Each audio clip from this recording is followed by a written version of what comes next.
Welcome, everyone. I am Joel Armengol, researcher at the Technological Center, LEITAC.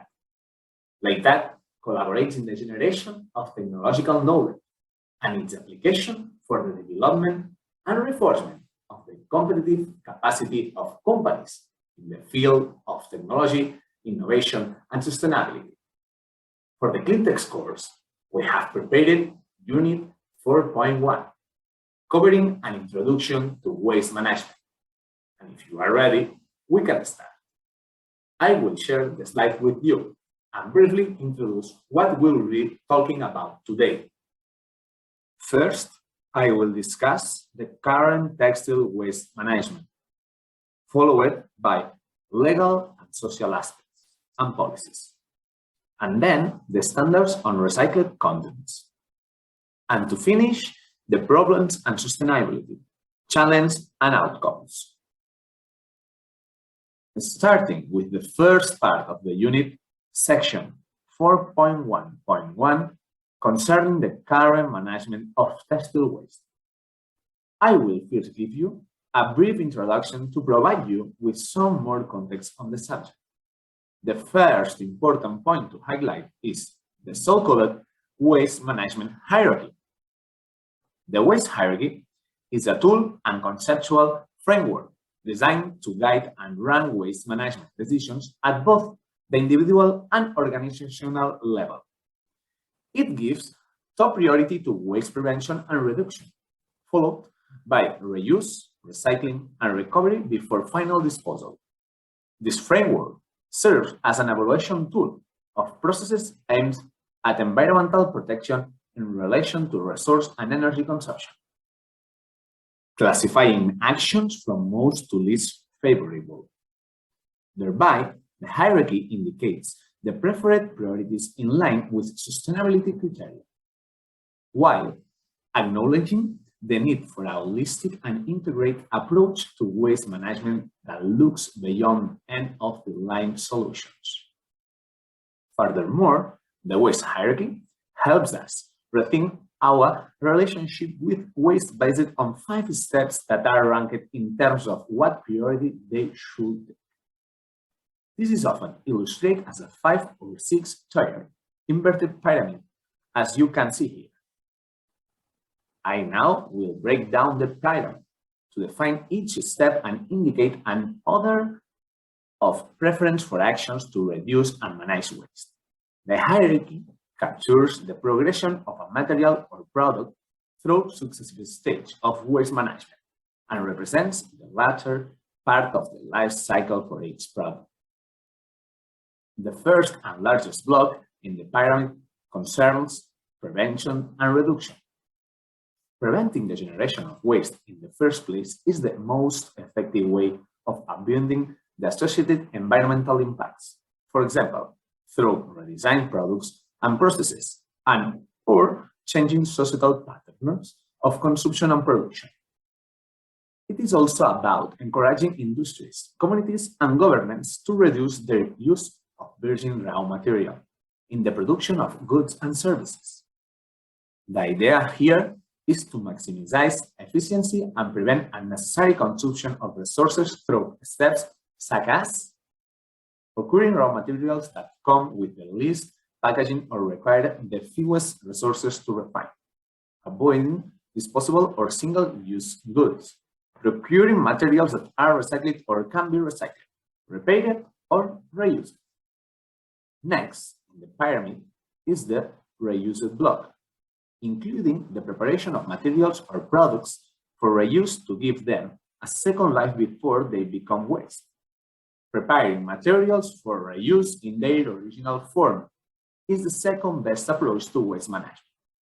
Aside from reducing your landfill impact, reusing what would otherwise be waste also allows companies to avoid spending on new goods or virgin materials, as well as expenditures on waste disposal. Some examples of straightforward measures to prepare common items for reuse include refilling toner and printer cartridges instead of buying new ones, the salvaging and reuse of trays from old cars before scrapping, if they are still in good conditions, reusing of envelopes, boxes, and other packaging materials, donating or selling used furniture, computers, and other office equipment, for example, to the educational or social sectors. The third step of the waste hierarchy is recycling, which refers to any recovery operation that processes waste materials into new products, materials, or substance of either the same or a different nature or purpose, thereby preventing the materials from ending up in a landfill or incinerator. The recycling approach comes after prevention and reuse in the hierarchy because of the extra energy and resources that go into creating a new product from or with waste. For instance, scrap paper can be recycled, but the process requires water and electricity to transform it into pristine paper products. The next is the recovery step, which should be considered where further recycling is not practical or possible, to recover energy or materials from waste through processes such as incineration, anaerobic digestion, gasification, and pyrolysis. The recovered energy can be used directly or fed back into the form of electricity into the grid for use by other entities.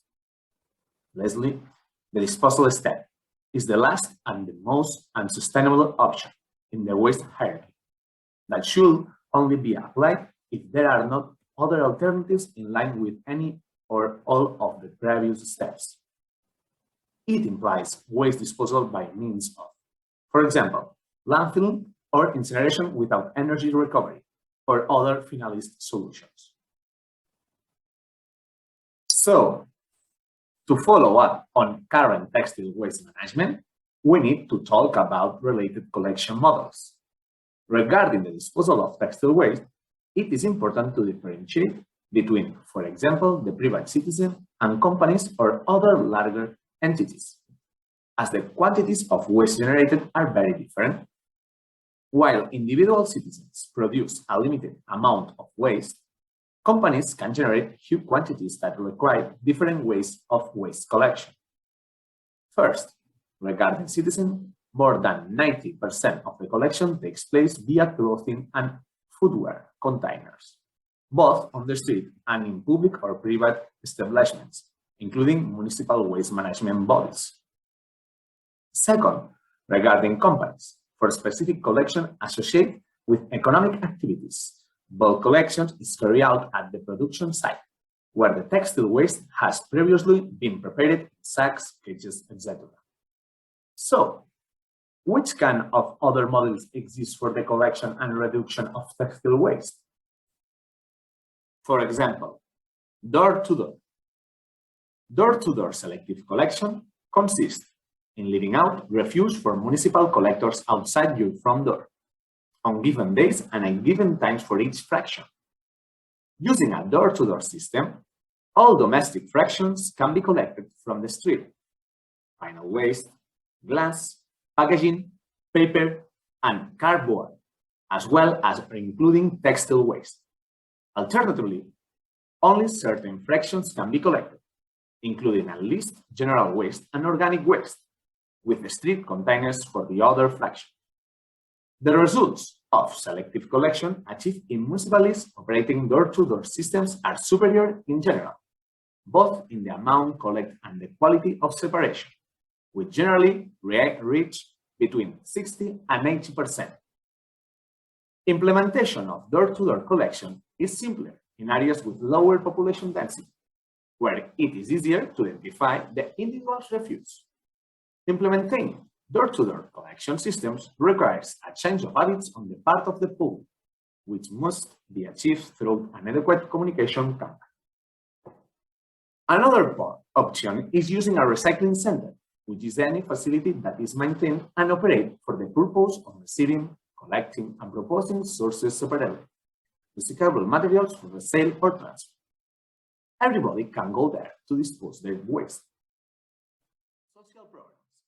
For example, employment projects may contract people under special circumstances, with the aim of preparing the reuse of second-hand clothes and accessories in good conditions. For example, in Barcelona, you can find the ROV Amiga program, which helps to reduce the amount of textile-related waste that often ends up in landfills, as well as promoting reuse of steel serviceable products. The kinds of textile that can be collected include home textiles and any type of clothing, apart from underclothing, as well as shoes, handbags, and other accessories. Kinds of clothes which cannot be collected here are pure textile waste, wet clothes, and clothes unfit for reuse, due to, for example, stains, smells, or noticeable damage. To finish with these examples of alternative textile collection models, we have the so-called green pots, which can be used to dispose of textile waste that is unsuited for container collection. The use of this service further contributes to improving the recycling system and thereby helps preserving the environment. To better understand the current situation regarding textile waste management, we will look at some specific data. After food, housing, and transport, textiles are the fourth highest pressure category concerning the use of primary raw materials and water, and fifth regarding greenhouse gas emissions. It is important to look into the past to understand the current situation. Since 1996, the amount of clothes both in the European Union per person has increased by 40%, together with a strong decline in prices, which, as a consequence, has also reduced the lifespan of clothing. Other interesting facts are that Europeans use nearly 26 kilograms of textile, of which they discard about 11 kilograms every year. It is also estimated that less than 1% of all textile worldwide are recycled into new textiles. So, where is the final destination of textile waste? 87% of textile waste is being incinerated or landfilled, with the rest being related with other models of textile waste collection, as we saw in the last slide. Therefore, under the Waste Directive approved by the European Union Parliament in 2018, waste management in the European Union should be improved and transformed into sustainable material management, with a view to protecting, preserving, and improving the quality of the environment, protecting human health, ensuring prudent, efficient, and rational utilization of natural resources, promoting the principles of the circular economy, enhancing the use of renewable energy, increasing energy efficiency, reducing the dependence of the European Union on imported resources, providing new economic opportunities, and contributing to long-term competitiveness. In order to make the economy truly circular, it is necessary to take additional measures on sustainable production and consumption by focusing on the whole life cycle of products in a way that preserves resources and closes the loop. The more efficient use of resources will also bring substantial net savings for European Union business, public authorities, and consumers, while reducing total annual greenhouse gas emission. The following slides explain us the legal and social aspects and policies to better understand what is the current situation. The more recently launched European Union Circular Economy Action Plan will for the first time require member states to ensure that textiles are collected separately. The new Waste Directive requires member states to set up tax schemes at the latest by 2025. It also requires the European Union Commission to consider, by the end of 2024, whether targets for textile waste reuse and recycling should be introduced as well. The action plan includes 54 circular economy action points aimed at stimulating European Union's transition towards a circular economy, the boosting of global competitiveness, fostering of sustainable economic growth, and the generation of new jobs. Regarding general waste reduction targets, the directive actually already introduced targets for general municipal waste reuse and recycling of 55% by 2025, 60% by 2030, and 65% by 2035. Although not specifically aimed at textile and clothing, other directives in the circular economy package could also mitigate some of the environmental impact of textile and clothing. Regarding waste disposal, the Landfill Directive requires member states to reduce the share of municipal waste landfill to 10% by 2035. So, member states will be required to establish separate collection of certain waste types, including the obligation to establish separate collection of textile and hazardous waste from households by the 1st of January 2025. Here, we can see that extended producer responsibility, EPR, can be defined as an environmental policy approach in which a producer responsibility for a product is extended to the post-consumer stage of a product's life cycle. EPR is typically understood to involve a shift in responsibility, administratively, financially, or physically, from governments or municipalities to producers, as well as an encouragement of producers to take environmental considerations into account during the design and manufacture phases of product development.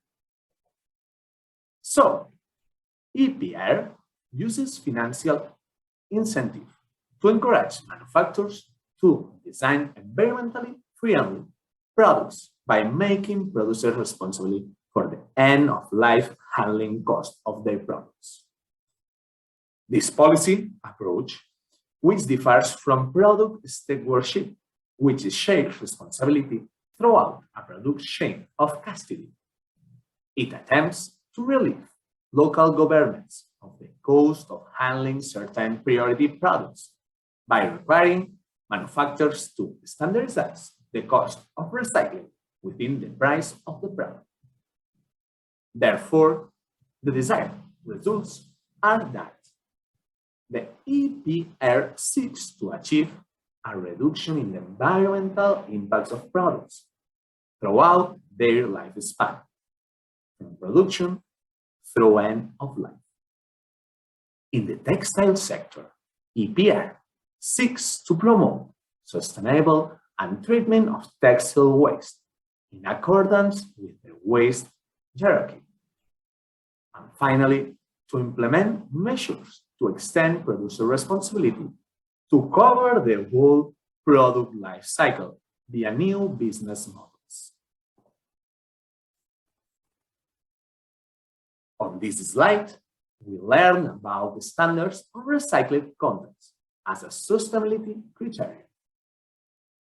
The Recycled Claim Standard, RCS, and Global Recycled Standard, GRS, are international voluntary standards that set requirements for third-party certification of recycled input and chain of custody. The shared goal of the standards is to increase the use of recycled materials. The GRS includes additional criteria for social and environmental processing requirements and chemical restrictions. The main difference between RCS and GRS are the RCS and GRS are similar, but the GRS is a more rigorous standard. The recycled content requirement in GRS certification is more than 20%, whereas the RCS certification only requires a minimum of 5%. GRS requires environmental and social responsibility audits. RCS does not. Companies should choose GRS or RCS depending on the customer needs and the product specification. The goals of these standards include reducing harmful impacts of production to people and the environment, providing assurance that products are processed more sustainably, and driving higher percentage of recycled content in products.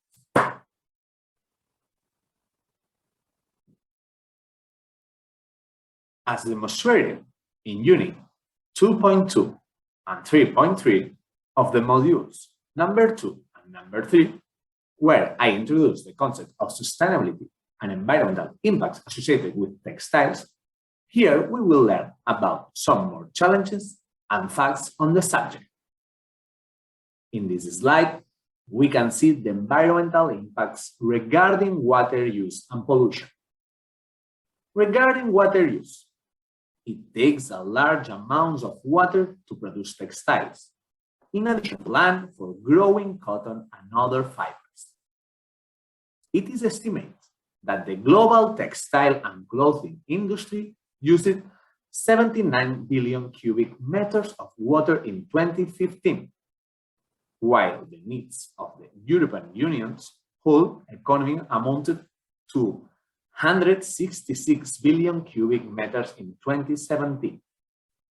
To make a single cotton t-shirt, 2,700 liters of fresh water are required according to estimates, enough to meet one person drinking needs for 2.5 years.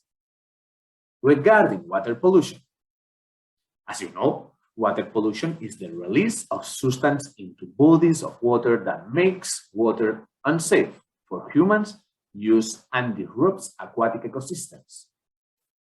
The fashion industry consumes 1.5 trillion liters of water annually, so textile production is estimated to be responsible for about 20% of global clean water pollution associated with the dyeing and finishing of textile products. Washing synthetic relics has estimated 0.5 million tons of microfibers into the ocean per year.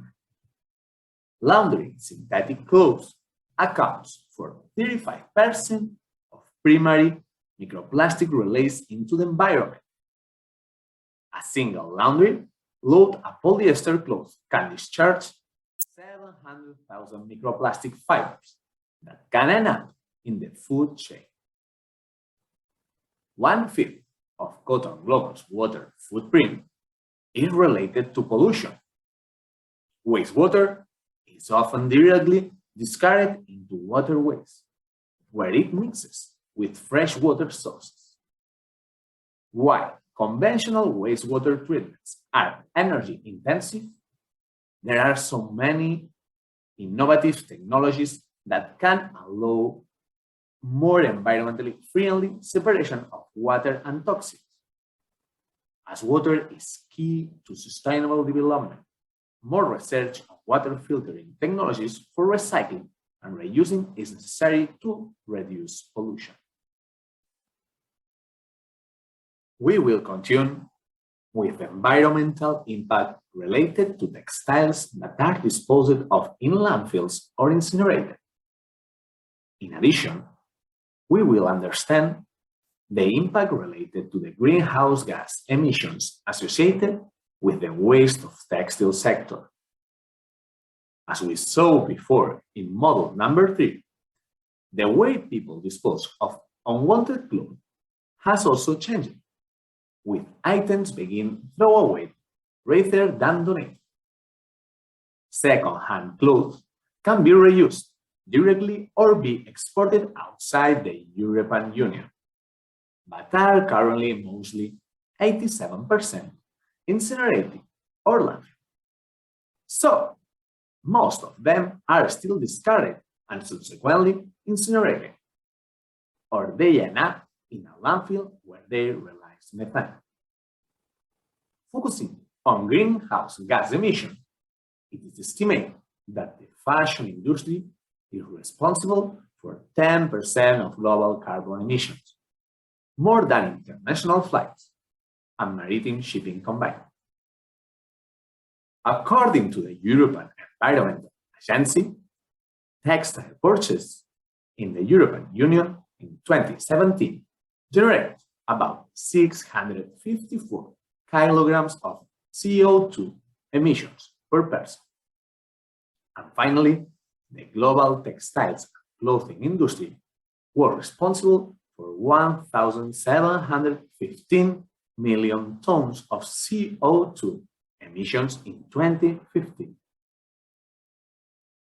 To finish with this introduction into waste management, we will look at actions for the prevention and reuse of textile waste. As we saw in the module, extended producer responsibility is an environmental policy approach in which a producer responsibility for a product is extended to the post-consumer stage of a product life cycle, a sustainable way of engaging the producer with the environment. The revalorization of textiles by companies implies revalorizing possible textiles waste that was previously discarded to extend the life and value of textiles and to promote more sustainable practices. The RAP initiative is one of the world's leading sustainability charities. RAP is taking actions to transform the way the fashion and textiles industry buys, uses, and reuses textiles and clothing. They are convening the sector for transformational change. Their cross-industry collaborative agreements cut carbon, water, and waste from textile supply chains and bring businesses together in nations around the world to accelerate progress towards a circular textiles economy. Other important ways to promote sustainability are the ecolabels. The main purpose of the ecolabels is to stimulate consumers to buy environmentally sound products and, in turn, to stimulate producers to produce in an environmentally friendly manner. Labels allow consumers to make comparisons among products. Consumers are also provided with the ability to reduce the environmental impacts of their daily activities by purchasing environmentally preferable and healthy products, and by minimizing adverse consequences during use and disposal. Ecolabeling has emerged globally as a differentiation factor in retail markets for textile and apparel purchases. In addition to the ecolabels, there are many other initiatives that help to share the best sustainable practices, such as, for example, in the Czech Republic, activities are in place to ensure the dissemination of information and awareness programs for a progressive increase in the number of products collected for further use. For example, textiles, clothing, footwear, and other reusable products.